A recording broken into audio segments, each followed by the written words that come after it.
En líka á 3 vikur mót, þið voru að kynna nýja treyju og nýja styrktaraðilega. Hvernig, bara ef við byrjum á treyjunni, hvernig finnst þér hún lukkast? Bara mjög flott, ég held að það er flottasti treyju við erum búin að fara í svona mínu 9 ár hérna í Viking. Það er bara flott og gott að fá nýju bara main sponsor. Hvernig er bara staðan á þér og hópnum, voru að koma úr æfingarferð? Já, bara mjög góð. Það er búin að vera gaman að æfa úti og fá smá sól og gott gras og svona, en nú erum við bara tilbúin í að bara æfa hérna í næsta dag og vera tilbúin fyrir deildina.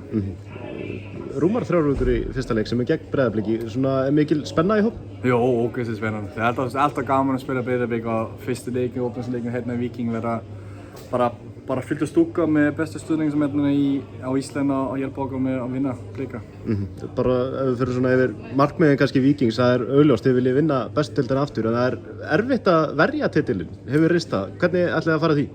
Bara spila okkar leikir, sko. Þetta er alltaf erfitt að fara að vinna deildina aftur og allir liðin að koma til okkar og vil vinna okkar fyrir við champions og svona, og þetta verður bara mjög erfitt, en við erum með góðan og stóra hóp og við verðum bara að gera það.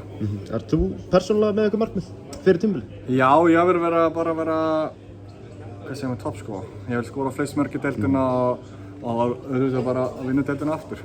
Ég elska bara að vinna titla og svona, svo við bara halda áfram í það. Og Víkingur heldur betur bætt við hópinn í vetur, bara svona góðara liðsstyrkingar? Já, mjög góð. Það er búin að sýna svo bara, dagarinn er búin að sýna svo mjög vel á æfingasferðinu og það er alltaf erfitt að koma inn í nýtt lið, en það er bara búin að sýna svo mjög vel. Það er gott að vera með stóra hóp við að fara að spila margir leikir og líka ganska að rotera aðeins meira.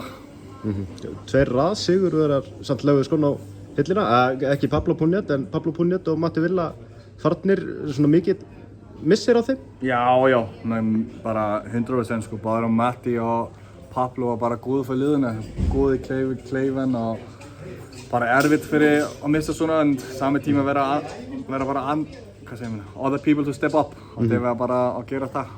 Er svona öðruvísi stemning í klefunum kannski eftir að þeir fóruð eða eitthvað? Ekki öðruvísir, en pottir bara Matti er svona mjög stemningsmaður. Þannig að finnst það gaman að stríða og svona. Pablo er bara mjög professional og halda bara high standards í liði, sko.